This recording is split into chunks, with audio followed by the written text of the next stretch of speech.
Мирлан Кончбекович, Данияр Мекич, силер дагы маалымат катары шаардык кеңешинин төрагасы Кубанкан Муралович Кангантиев дагы кайрылган Бишкек шаары боюнча, бюджети боюнча. Анан Мирлан Кончбековичке суроолор бар. Вот маалымат берип коюңузчу, вообще 23-жылга планыңар кандай болуп атат силерде? Саламатсыздар, урматтуу депутаттар. Мирлан Байгончоков, Бишкек шаарынын биринчи вице-мэрі. 2023 жылга биздин божомол боюнча киреше булактарын 13 миллиард 560 миллион сомдо карап атабыз. Бул салыштырмалуу такталган бюджетке караганда 8 миллионго көбүрөөк болуп атат. Ал эми эгерде болсо бекитилген бюджетке карата болсо 1,5 миллиардка төмөнүрөөк болуп атат. Мирлан Кончбекович, можете дать, какие виды налогов вы собираете? У нас в соответствии с бюджетным кодексом это 8 видов налогов. Это подоходный налог, единый налог для субъектов предпринимательства, налог на основе патента, налог по упрощенной системе, налог на недвижимое имущество, налог на движимое имущество, земельный налог и налог с продаж. 8 видов, которые определены. В связи с тем, что вот сейчас повысилась зарплата именно в социалке, как с этой проблемой будем выходить, город? 5-7 миллиардов, вот который Дастан Далабаевич, Алиев Карабекович поднимали вопрос. У вас есть внутренние резервы? Ачык эле айтып койсоңор, потому что... Хотелось бы отметить, что в этом 2023 году заработная плата социального блока, в том числе учителей, очень резко выросла. Суммарно это, если сравнивать с 2023 годом, это на 3 миллиарда увеличение идет. То есть у нас резких таких повышений доходов не предвидится.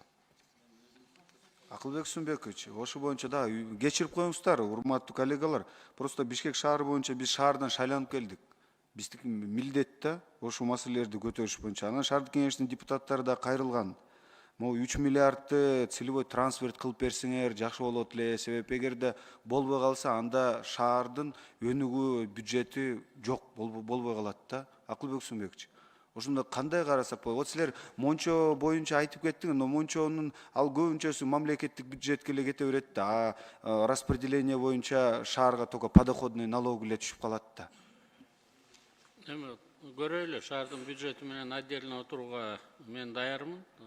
Эгерде зарплатадан проблемалары боло турган болсо, трансферт берип колдоого дагы даярбыз. Бирок өзлөрү да иштеш керек. Эмдиги жылы биз ТЭЦти өткөзүп берели деп атабыз шаарга. Өзүнүн бюджети менен чогуу өткөзүп беребиз. Калган тармактарым болсо карайлы. Акылбек, ТЭЦти азыр берип коеюн деп атасыңар. Тазалык менен маселени чечиле элек да Бишкек шаарында. Мирлан Кончбекович, чын айткандачы. Анан азыр ТЭЦти берип коюнда вообще эле ужас болот го Бишкек шаарында. Ужас болбойт.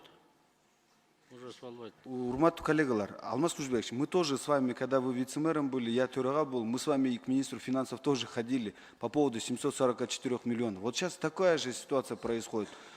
Город обращается, к нам обращается, депутаты обращаются, вы их немножечко не слышите, они к вам. И вот это талаш-тартыш происходит, да, вот эта ситуация.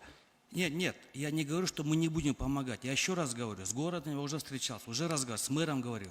Поэтапно, мы же так и договаривались, в мою бытность, поэтапно будем переходить. И в этот раз тоже говорю, в 2023 году будет первый этап, 23, 24, 25. Все аккуратно будем переходить. Город не обратите внимание, большая просьба городу. И еще, Алмаз Кужбекович, вот вопрос именно касаемо вот назначения 4 районов налоговиков, Алтынбек Каныбекович, да? Назначаете же вы, но я уверен, что мэру и Мирлан Кубанычбековичу баш ийбейт районный жетекчилер, салык инспекциясын. То есть, какие бы они требования ни ставили, мэра не слушают они? Они будут слушать своего?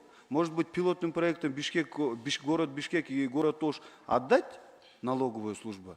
Именно чтобы они все осуществляли и сбор. Это же была процедура такая. Не знаю, в мою бытность еще как слушали. Алмаз Кужбекович, ну это сейчас... Мы 80% всех доходов собираем за счет налоговиков. Мы не можем рисковать сейчас с этими вещами. По городу Ош я согласен, последние 5 лет нету никакого движения.